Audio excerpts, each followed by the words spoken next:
Good morning friends, আশা করি আপনারা ভালো আছেন। আমি আর আপু ভালো আছি। আজকে সানডে, রবিবার। আজকে আমরা সব বাড়িতেই আছি, আজকে ছুটি। কালকে আমি কোনো ব্লগ দিইনি, কারণ কালকে আপুর থেরাপি ক্লাস ছিল আর আমারও বাড়িতে কিছু কাজ ছিল। মানে একটু ডাস্টিং ফাস্টিং করার ছিল, অনেকদিন সেগুলো হয়নি। আরো কিছু নোটস ফোটসও দেখাচ্ছিল, তাই জন্য কালকে আমি কোনো ব্লগ দিইনি। আজকের ব্লগটা সকাল 8টা থেকে শুরু করছি। আজকে একটা নতুন রেসিপি দেখাবো আপনাদের, দেখুন কেমন লাগে। আজকের রেসিপি যেটা দেখাচ্ছি সেটা হচ্ছে পমফ্রেট মাছ দিয়ে একটা গোয়ান স্টাইলের ফিশ ফ্রাই। এই রান্নাটা আমাদের বাড়িতেই হতো, আমার বাবা এটা বানাতো। এবার আপনারা জিজ্ঞেস করতে পারেন আমার বাবা আবার গোয়ান স্টাইলের রান্না কোথা থেকে শিখলো। অ্যাকচুয়ালি বাবা রান্না করতে ভালোবাসতো, আর বাবার এক কলেজের এক বন্ধু ছিল না, এখনো আছে। তা উনি তো বেঁচে আছে, যাই হোক উনি এখন ব্যাঙ্গালোরে থাকেন। ওনাদের বাড়িতে প্রতি রবিবার গোয়ার একজন শেফ আসতো, আসতো, এসে রান্নাগুলো করতো। এই জন্য আমার বাবার বন্ধুর মা সব ছেলের বন্ধুদের ডাকতো যে রবিবার তোরা আসবি, এসে খাওয়া দাওয়া করে যাবি, একদম অন্য রকমের রান্না হবে। তা সেইখান থেকেই বাবা এটা শিখেছিল।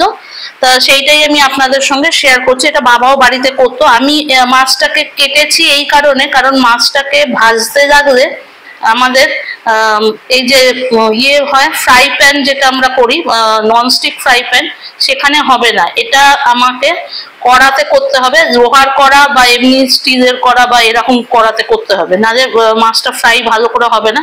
কিন্তু আমার যে কড়াটা আছে ওই রকম, সেই কড়াটার সাইজটা ছোট, তাতে ফুল ফিশটা একবারে যাবে না। সেই জন্য আমি মাছটাকে কেটে দু টুকরো করেছি। কিন্তু আপনারা যদি আপনাদের কড়াটা বড় থাকে, তাহলে আপনারা ফুল ফিশটা একই কাটার দরকার নেই, শুধু একটু স্লিট করে দেবেন চারদিকে, অল্প অল্প করে দু সাইডে স্লিট করে দেবেন, কেটে কেটে দেবেন ছুরি দিয়ে। এবার এটার জন্য যেটা লাগছে, খুব বেশি জিনিস লাগছে না। এটার জন্য আপনাদের লাগছে হচ্ছে জিঞ্জার গার্লিক পেস্ট, একটা লেবুর অর্ধেকটা, হলুদ, লঙ্কা গুঁড়ো, ব্যাস। নুন তো আছেই।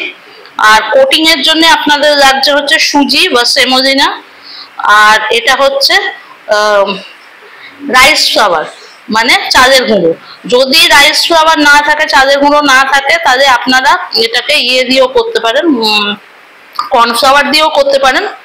জল লাগবে, জল তো লাগবেই একটু এটা মিক্সচারটা বানাতে।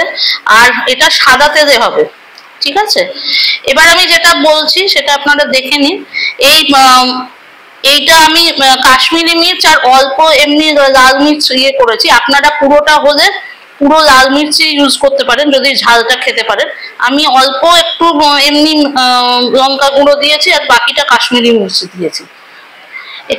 এটা আমি অলরেডি 10 মিনিট একটুখানি লেবুর রস দিয়ে, একটা লেবুর অর্ধেকটা আমি এখানে রেখেছি, আর একটা ওইটারই অর্ধেকটা দিয়ে আমি 10 মিনিট ধুয়ে একটু রেখে দিয়েছিলাম, কারণ সামুদ্রিক মাছ তো, সি ফিশের একটু গন্ধটা বেশি হয়। তারপর আমি এখানে রাখলাম। এবারে এইটার মধ্যে আমি একটা জায়গার মধ্যে প্রথম আমি নিয়ে নিচ্ছি হচ্ছে হলুদটা।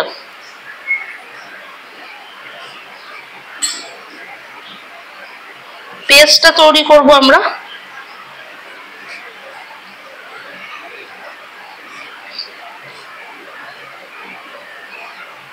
এবার আমি লঙ্কা গুঁড়োটা দিয়ে দিচ্ছি। কিছুটা লঙ্কা গুঁড়ো এখানে দেবো, আর কিছুটা ব্যাটারের মধ্যে দিতে হবে, যেটা আমরা কোটিং করব। তাই জন্য আমি কিছুটা দিলাম, কিছুটা রেখে দিলাম। এবার আপনারা জিঞ্জার গার্লিক পেস্টটা দিয়ে দেবেন। আমি একটু হাতটা ধুয়ে নিই।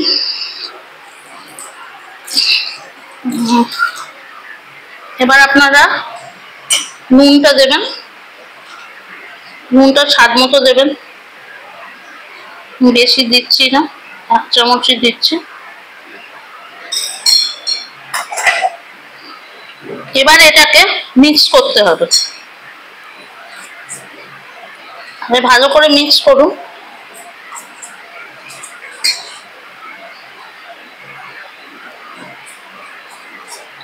অল্প অল্প জল দিয়ে এটাকে মিক্স করতে হবে।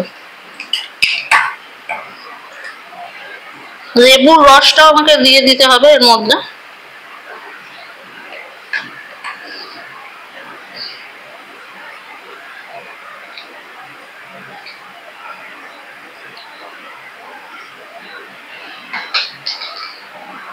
একবারে সব জল ভেজে দেবেন না, অল্প অল্প জল দেবেন।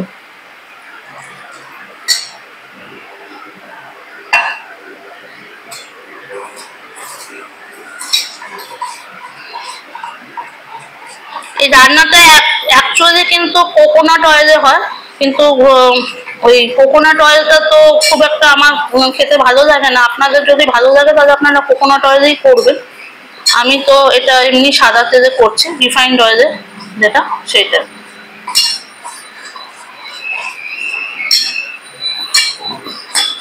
আর এখন ব্যাটারটা আমার একবারেই তৈরি করে ফেলেছি।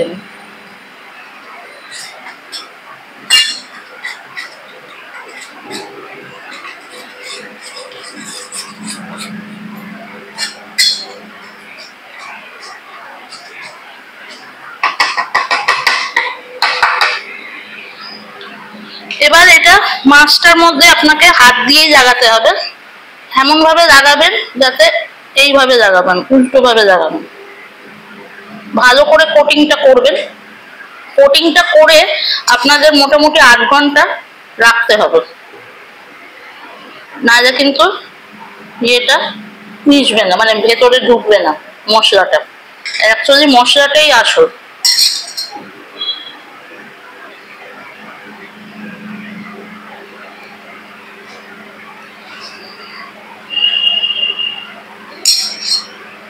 এবার আমি এটাকে উল্টে দিচ্ছি, উল্টে দিয়ে আবার এই সাইডে দিচ্ছি।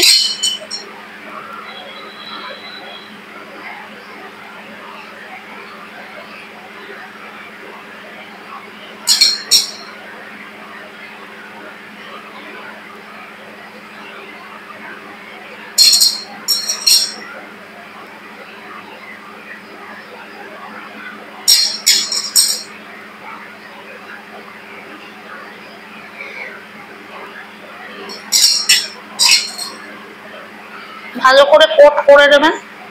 কোট করা হয়ে গেছে আমার। এখানটা আমি একটু দিয়ে দিই। দেখুন আমার ফিশটা পুরো কোটিং হয়ে গেছে। এবার আমি আপনাদের দেখাই ইয়েটা কি করে করবেন, ব্যাটারটা কিভাবে করছেন। ব্যাটারটা হচ্ছে, এটা হচ্ছে সুজি আছে, সুজিটা আপনারা নেবেন এখানে, এমন কিছুই না, সুজিটা নিলেন, ভালো করে পুরো সুজিটাই নিয়ে নেবেন। আর এটা হচ্ছে আমার চালের গুঁড়ো, রাইস ফ্লাওয়ার, না হলে কর্নফ্লাওয়ারও ইউজ করতেই পারেন। এরপরে হচ্ছে আপনাকে একটু লঙ্কা গুঁড়ো দিয়ে দিতে হবে। আমি এই লঙ্কা গুঁড়োটাই রেখে দিয়েছিলাম, বেশি দেওয়ার দরকার নেই। এবার এটাকে হাত দিয়ে ভালো করে মিক্স আপ করে রাখবেন। অলরেডি আমরা ওখানে নুন দিয়ে দিয়েছি, আমাদের আর নুন দেওয়ার দরকার নেই। এটাকে মিক্স আপ করে রেখে দেবেন। এবার যখন এটা 8 ঘন্টার মধ্যে এটা ইয়ে হয়ে যাবে, তারপরে আমি আপনাদের দেখাচ্ছি যে এটাকে কি করে ফ্রাই, এটাকে কোট করে বা ফ্রাই কি করে করতে হবে। ওকে ফ্রেন্ডস, আমাদের হাফ অ্যান আওয়ার হয়ে গেছে। এখন আমরা এইটাকে কোট করব। এই যে আমি কোট করে নিচ্ছি, আর আমি তেলটা অলরেডি এই যে এরকম করে কোট করবেন, দেখতে পাচ্ছেন নিশ্চয়ই।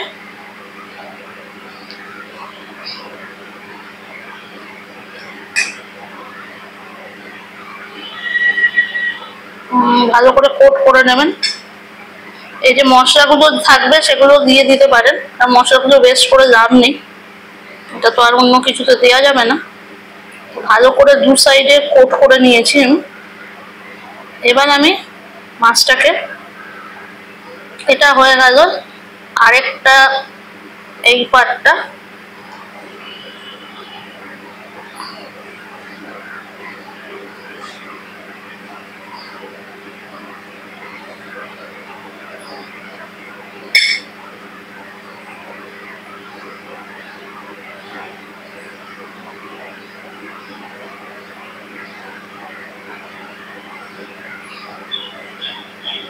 অলরেডি আমাদের তেল গরম হয়ে গেছে, তাহলে আমি এবার আপনাদের এটা মাছটা ছেড়ে দেখাচ্ছি কি করে এটা হচ্ছে। বেশিক্ষণ হয়তো ফ্রাইং ইয়েটা দেখাতে পারবো না, কারণ ওটা ছিটকবে, তবে যতটা পারছি দেখাচ্ছি। মাছটা কোটিং হওয়ার সঙ্গে সঙ্গে এই যে দেখুন তেলটা আমার গরম হয়ে গেছে।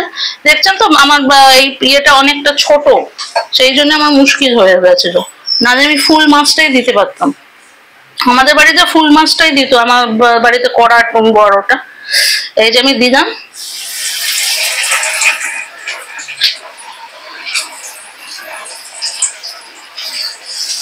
লো ফ্লেমে রাখবেন, নাহলে কিন্তু মাছটা পুড়ে যাবে।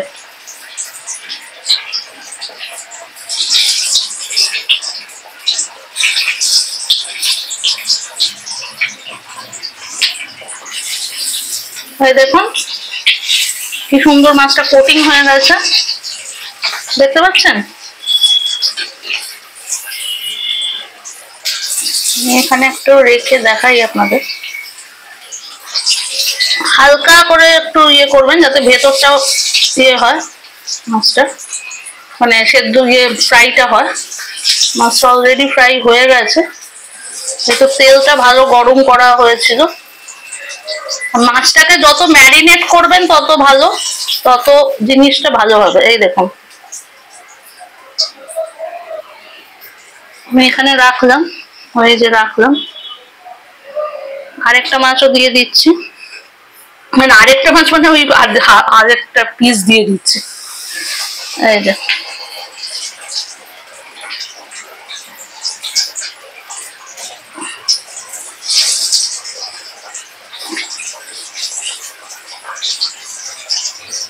অরিজিনাল টেস্টটা আনতে আপনারা কোকোনাট অয়েল ইউজ করতে পারেন, কিন্তু আমি করিনি। যদি একদম অরিজিনাল টেস্টটা আনতে চান তাহলে কোকোনাট অয়েল ইউজ করতে পারেন। এই দেখুন মাছটা হয়ে যাচ্ছে।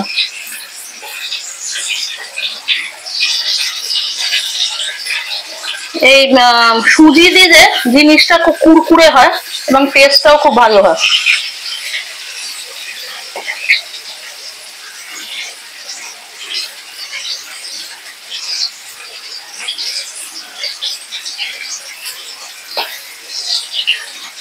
কিন্তু সবসময় মনে রাখবেন লো ফ্লেমে রাখবেন, নাহলে কিন্তু মাছটা পুড়ে যেতে পারে।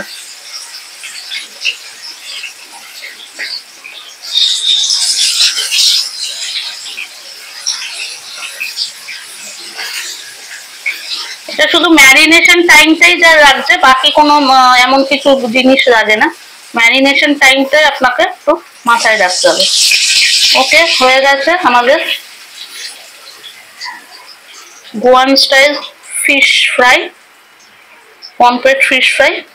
এই যে আমি রাখলাম, এবার প্লেটিংটা করে আপনাদের একটু দেখাই। ওকে, এই দেখুন কি সুন্দর এটা ফ্রাইটা হয়েছে, একদম কুড়কুড়ে হয়ে গেছে। এটা ধরুন আপনি যদি বাইরে খেতে যান অনেক টাকা লাগবে, আপনি বাড়িতে এরকম বানাতে পারেন, স্টার্টার হিসেবে খুব ভালো লাগে। হয়তো বাড়িতে কেউ এলো, গেস্ট এলো, আপনারা এরকম বানিয়ে দিতে পারেন, বা স্টার্টার হিসেবে খুবই ভালো লাগবে। এটা আপনারা ধনেপাতা বা পার্সেল লিভস দিয়ে দেবেন। ধনেপাতা নিয়ে তো আমি আর কিছু বলি না। আর একটা হচ্ছে লেবুর রস ওপর থেকে একটু দিতে পারেন যদি মনে হয়। আর এটাই আজকের মতো, তাহলে see you in a next blog.